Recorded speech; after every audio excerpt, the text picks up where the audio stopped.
के लिए योग, बहनों के लिए, बेटियों के लिए योग। हर युवती की इच्छा रहती है कि उसके चेहरे पर लालिमा रहे, उसका तन सधा हुआ हो। माताओं में, बहनों में शरीर को लेकर के पुरुषों से भी ज्यादा जागरूकता। वैसे हर एक युवक का भी एक स्वाभाविक मन होता है, एक स्वाभाविक इसकी इच्छा होती है कि उसका स्वस्थ, सुडौल, गठीला, आकर्षक तन हो। किसको नहीं चाहिए आकर्षक व्यक्तित्व, भीतरी व्यक्तित्व और बाह्य व्यक्तित्व। ये शरीर भी आपका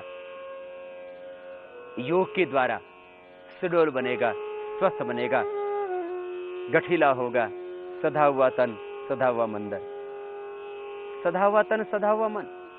पूरी तरह से योग से आपके पूर्ण व्यक्तित्व का विकास होगा। अब इसमें आपको हम आज बताएंगे बेटियों से, बहनों से, युवतियों से जुड़ी हुई समस्याएं और उनका प्राकृतिक और यौगिक उपचार। सबसे पहले हम यदि बालों की समस्या लें तो अक्सर युवतियों के बाल झड़ने की समस्या बहुत रहती है। वैसे चिंता से बाल झड़ते हैं, तनाव से बाल झड़ते और जल्दी सफेद होते हैं। गर्म चीजें, मसाला, मिर्च ज्यादा खाओगे उससे आंखों की भी ज्योति जल्दी कमजोर हो जाएगी और बाल भी जल्दी झड़ेंगे। इसलिए यदि बालों को झड़ने से रोकना और आंखों की ज्योति बरकरार रखने, चश्मे से आपको बचना है। चश्मा कोई नहीं पहनना चाहता है। इन आंखों के ऊपर और आंख लग जाए ऊपर से तो आदमी को प्रारंभ में तो बहुत ही खराब लगता है। आप क्या करना, बालों की समस्या के लिए पहले बात करते हैं, बाद में आंखों की समस्या की भी बात करेंगे। बालों की समस्या के लिए 5 मिनट ये रगड़ लेना पीछे से, नेल्स।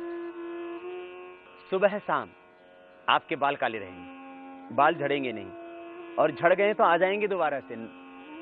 गंजा आदमी भी दोबारा से केशवान हो जाता है। माने दोनों हाथ की अंगुलियों के पीछे के जो नाखून, इनको रगड़ना है, अंगूठे को नहीं रगड़ना। अंगूठे को यूं रगड़ोगे तो माताओं बहनों को भी मूंछ आ जाएंगे, इसलिए इससे बच के रहना। ये तो रगड़ा ही नहीं जाता है, ये तो पीछे से अंगुलियों के जो नाखून हैं इनको यूं रगड़ना है। इससे आपके बाल हो जाएंगे काले, घने। खास बात, ऐसे रगड़ने से आपके बाल जो बहुत कमजोर बाल थे वो बाल भी आपके थोड़े मोटे हो जाएंगे। किसी किसी के बाल बहुत पतले होते हैं। बाल आपके सॉफ्ट होंगे, कोमल होंगे, घने होंगे, लंबे होंगे। किसी किसी को लंबे बाल रखने का बहुत शौक है, वैसे आजकल तो कटवाते ज्यादा हैं, लेकिन फिर भी ये सबकी इच्छा रहती है कि मेरे बाल जो है वो अच्छे रहने चाहिए। तो कपालभाति, अनुलोम विलोम 10-10 मिनट प्राणायाम करना और 5-5 मिनट सुबह शाम ये कर लेना। ये 10-10 मिनट कपालभाति, अनुलोम विलोम और 10 मिनट ये नाखून को, नेल्स को पीछे से रबिंग करना। ऐसा करने से बालों की सारी समस्या आपकी दूर, और गंजी खोपड़ी पर भी उगा आएंगे दोबारा से बाल।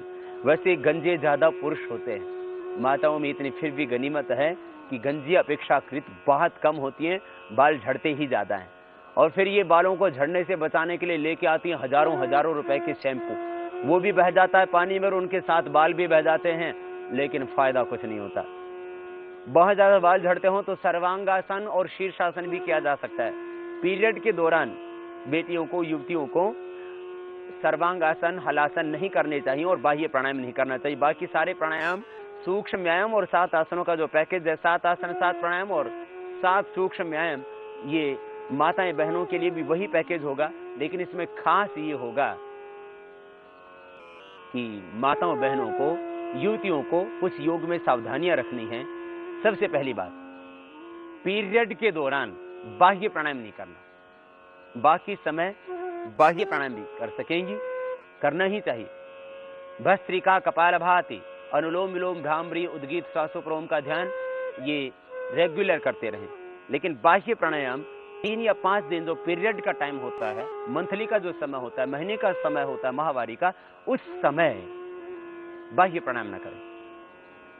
प्रेग्नेंट होने के बाद में बेटियां, बहनें, माताएं प्रेग्नेंट लेडीज को कपालभाति और बाह्य ये 2 प्राणायाम दोनों नहीं करने। बाकी भस्त्रिका, अनुलोम विलोम, भ्रामरी, उद्गीत, सांसों पर ओम का ध्यान, गर्भवती माताओं के लिए हमने विशेष प्राणायाम योगाभ्यास का प्रोग्राम ही बनाया हुआ है, उनको करना ही चाहिए। खास बात, जिनको कमर में दर्द है उनको आगे नहीं झुकना, जिनको हर्निया उनको पीछे नहीं झुकना, जिनको हार्ट आईबीपी की प्रॉब्लम उनको प्राणायाम योगाभ्यास जोर से नहीं करना। ये इतनी सावधानियां रखना।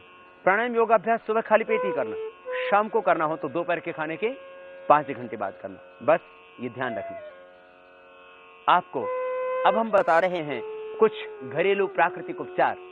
आपकी सेहत आपके हाथों में है, आप जैसा चाहें अपने तन को संवार के रख सकते हैं। बालों की समस्या के लिए आपको हमने बताया ये नेल रगड़ने वाला प्रयोग। डैंड्रफ के लिए खास उपचार, जिनको डैंड्रफ की प्रॉब्लम है वो क्या करें? 1 चम्मच नारियल का तेल, 1 चम्मच नारियल का तेल और उसके अंदर 1 चम्मच सुहागे की खील, सुहागा बोरिक्स, सुहागे की खील 1 चम्मच, नारियल का तेल 1 चम्मच, नीम के पत्तों का रस 1 चम्मच, दही 2-3 चम्मच मिला दी, जितने बाल आपके घने हो। दही 2-3 चम्मच, नारियल का तेल, सुहागे की खील, नीम के पत्तों का रस 1-1 चम्मच, सब मिला करके एक जगह पात्र में और उसको बालों में लगा देना और थोड़ा थोड़ा अंगुलियों के माध्यम से मालिश कर लेना बालों की जड़ में। मालिश करके आधा घंटा छोड़ देना। आधा घंटा के बाद किसी भी देसी कंपनी के शैम्पू से सिर धो लेना। आपको मैं बता रहा था वो शैम्पू लगा लेना, आपके बालों का डैंड्रफ खत्म हो जाएगा। 1 बार से लेकर के 3 बार में ही बालों का डैंड्रफ खत्म। किससे? यही जो आपको घरेलू उपचार बताए इससे। फिर डैंड्रफ के बाद एक अगली समस्या चेहरे की। चेहरे पर झुर्रियां आ जाती हैं, आंखों के नीचे काली आ जाती है, पिंपल्स हो जाते हैं, मुहासे हो जाते हैं। क्या करें?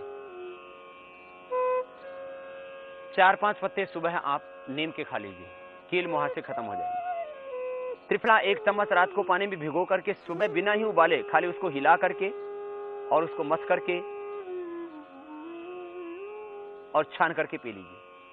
त्रिफला रात को भिगो के सुबह उसका पानी पीने से कॉन्स्टिपेशन भी ठीक होगा, पेट की बीमारियां भी मिटेंगी, पिंपल्स भी खत्म हो जाएंगे। त्रिफला रात को 1 चम्मच भिगो करके सुबह पीने से आंखों के नीचे की कालीमा में भी फायदा होगा और इससे आंखों की समस्या में भी फायदा होगा, इससे ओवरवेट में भी फायदा होगा, पिंपल्स ठीक हो जाएंगी। खास बात, योग यात्रा में अब तक आपने देखा बाल और चेहरे की स्वस्थता के समाधान।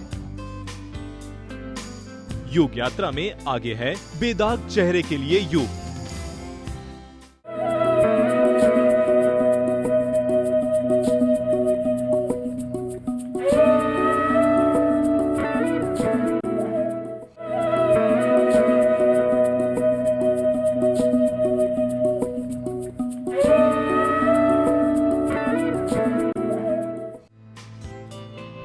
योग यात्रा में अब तक आपने देखा चेहरा और बाल बनाए सुंदर।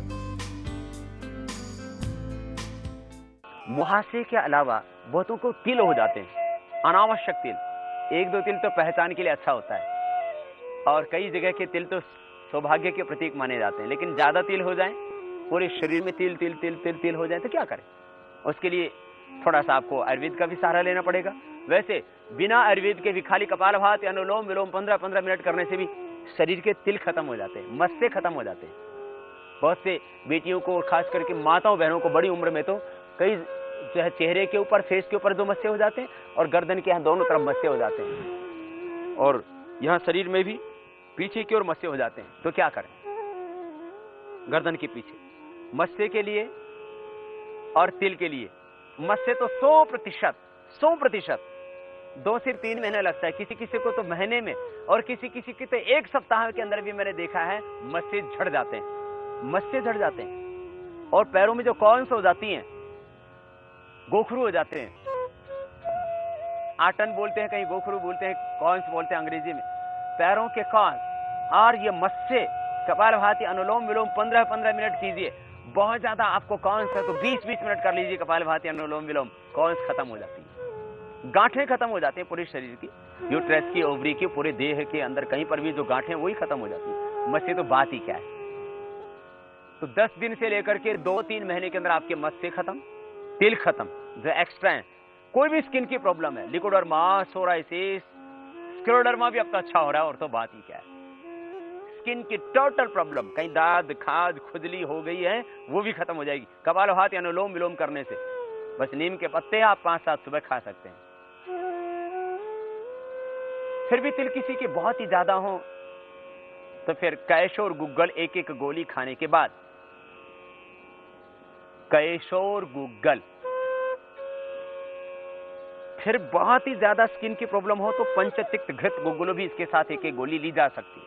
पंचतिक्त घृत गुग्गलू 1-1 गोली, और कैशोर गुग्गलू तो सभी जगह मिल जाता है। पंचतिक्त घृत गुग्गलू आयुर्वेद में भी बहुत कम ही लोग बनाते हैं। कैशोर गुग्गल 1-1 गोली खाने के बाद पानी से, और कायाकल्पटी छोटी बेटियों को जो 10 साल से कम उम्र की हैं या 10 साल के आसपास है तो 1-1 गोली, और 10 साल के बाद 2-2 गोली सुबह शाम। 12 से 15 साल से ऊपर की बेटियां हैं वे 2-2 गोली सुबह शाम खाली पेट ले सकती हैं, पिंपल्स के लिए भी और ये तिल के लिए भी।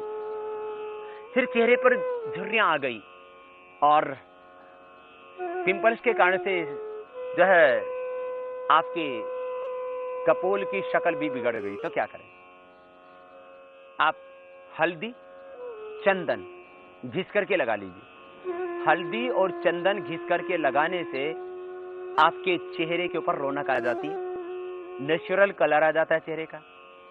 हल्दी चंदन आप चेहरे पर घिस करके लगा लीजिए, या उनका पाउडर जो है उनका लेप करके सो जाइए आप, ये सबसे अच्छा। एलोवेरा, घृत कुमारी, ग्वार पट्टा, ये माताओं बहनों की पीरियड की प्रॉब्लम्स के लिए भी बहुत अच्छा होता है। जिनको लिकोडर्मा हो, लिकोरिया हो, रक्त प्रदर हो, श्वेत प्रदर हो, और लिकोडर्मा के अंदर तो और भी दूसरी दवाइयां हम देते हैं, बाउची, कायकल्प आदि, और घृत कुमारी लीवर को अच्छा करता है, ये इसलिए उसमें भी फायदा करता है। लेकिन खास बात, जिन माताओं बहनों को लिकोरिया की प्रॉब्लम है और जिनको बहुत ज्यादा ब्लीडिंग की प्रॉब्लम है, रक्त प्रदर, श्वेत प्रदर, उसमें घृत कुमारी पीने से भी फायदा करता है, और चेहरे पर लगाने से खास फायदा होता है फेस की प्रॉब्लम्स के लिए। जितने भी झुर्री आदि के रोग और आंखों के नीचे की कालीमा और भी कई तरह की दिक्कतें, अक्सर ऐड करने वाले एलोवेरा का सहारा ले लेते हैं, तुलसी का सहारा ले लेते हैं, चंदन का सहारा ले लेते हैं। आप तुलसी भी जो चंदन और हल्दी घिस के लगाते हैं उसमें 2-3 पत्ते तुलसी के भी आप डाल करके उसी पेस्ट में ही रात को चेहरे पर लगा लेना। योग यात्रा में अब तक आपने देखा प्राणायाम और आयुर्वेद से शरीर की सुंदरता। योग यात्रा में आगे है दांतों की समस्या का समाधान।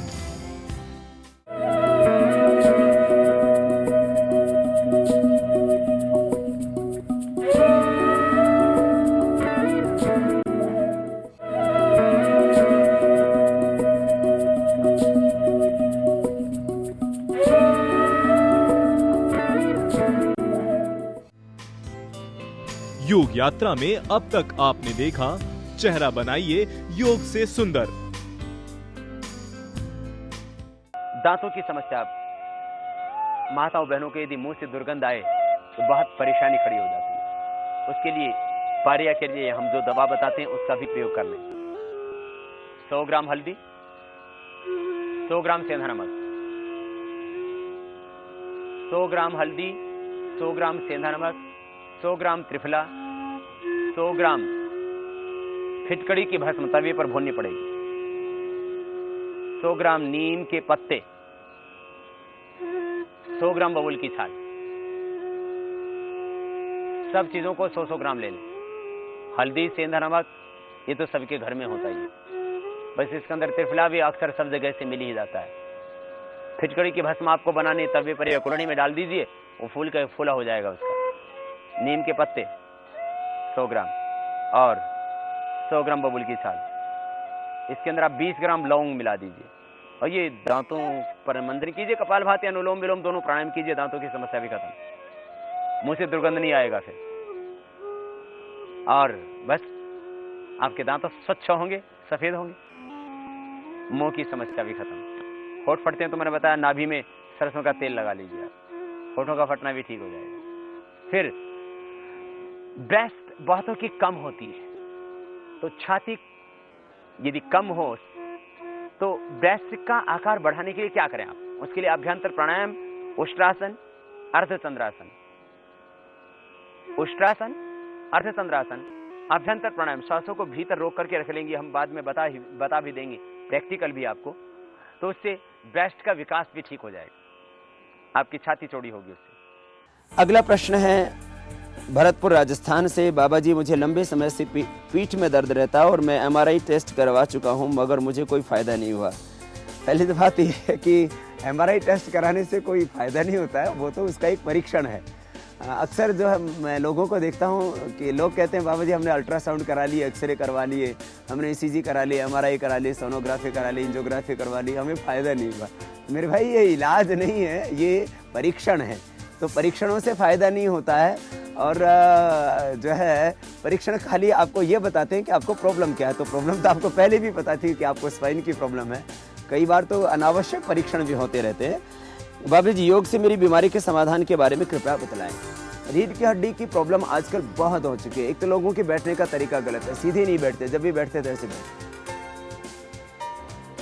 टेढ़े झुक करके बैठते हैं, गलत पोज में सोते हैं। हमारे बैठने और सोने की गलत आदतों से हमें बहुत सी परेशानियां होती हैं, और उसमें एक परेशानी जो है खास जो होती है वह सर्वाइकल स्पॉन्डिलाइटिस पेन और कमर दर्द। तो इसके लिए 4 आसन हमने खास बताए, मकरासन, भुजंगासन, सर्वासन और मरकटासन।